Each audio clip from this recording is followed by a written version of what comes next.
अनाथ हाथी और क्रूर बाघ। एक बार की बात है, एक सफेद घोड़ी अपने बेटे के साथ जंगल में घूम रही थी। तभी उसे एक हथनी मरी हुई दिखाई देती है। तब वो सोचती है, हथनी की हालत से पता चलता है कि अभी उसने एक बच्चे को जन्म दिया होगा, पर इसका बच्चा तो कहीं दिखाई नहीं दे रहा है। कहाँ चला गया होगा? घोड़ी यह सोचकर चिंतित हो जाती है कि तभी उसे बाघ के पैरों के निशान दिखाई देते हैं। तब वो कहती है, जरूर किसी बाघ ने ही उस बच्चे को उठाया होगा, मुझे तुरंत उसे बचाना चाहिए।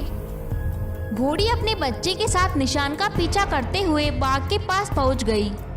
घोड़ी देखती है कि हाथी का बच्चा तो बेहोश है और बाघ हाथी के पास बैठा था और कह रहा था, अरे ये बच्चा कब होश में आएगा?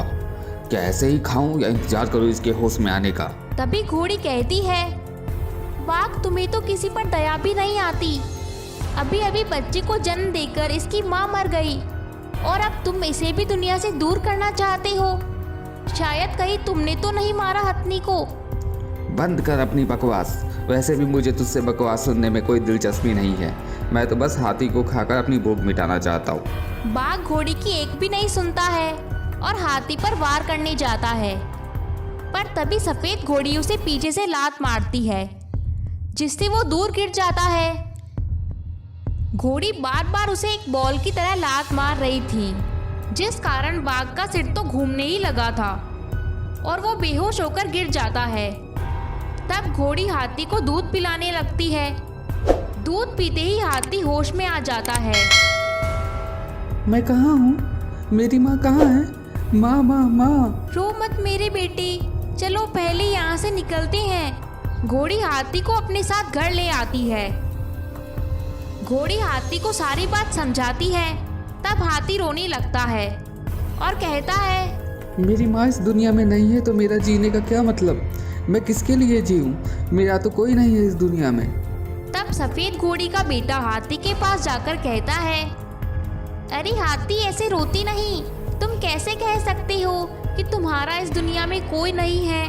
हम है ना, तुम्हारी माँ और तुम्हारा भाई। क्या सच में भाई माँ? ऐसा कहकर हाथी घोड़ी और घोड़े के पास जाकर उन्हें प्यार करता है।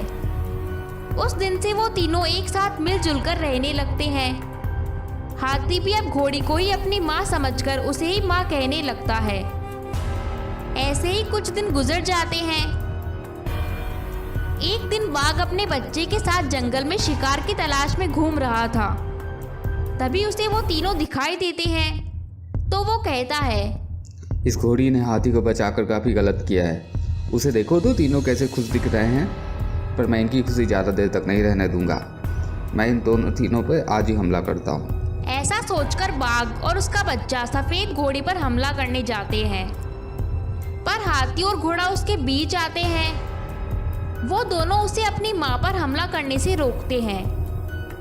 बाघ बदले की आग में उन दोनों पर वार करने लगता है। तो उधर बाघ के बच्चे पर पेड़ की बड़ी टहनी गिरने वाली होती है। तब हाथी और घोड़ा उसे बचाने जाते हैं और बाघ सीधा पास के एक गड्ढे में गिर जाता है। पिताजी पिताजी, ये क्या हुआ? घोड़ी, आज मुझे पता चला कि बच्चे का दर्द क्या होता है। मुझे माफ़ करके मेरे बच्चे का सहारा देना। घोड़ी, मैं चलता हूँ, मेरे बच्चे खुश रहना। बाघ वही मर जाता है। घोड़ी बाघ के बच्चे को भी अपनाती है और उसे भी अपना दूध पिलाकर उसकी माँ बन जाती है।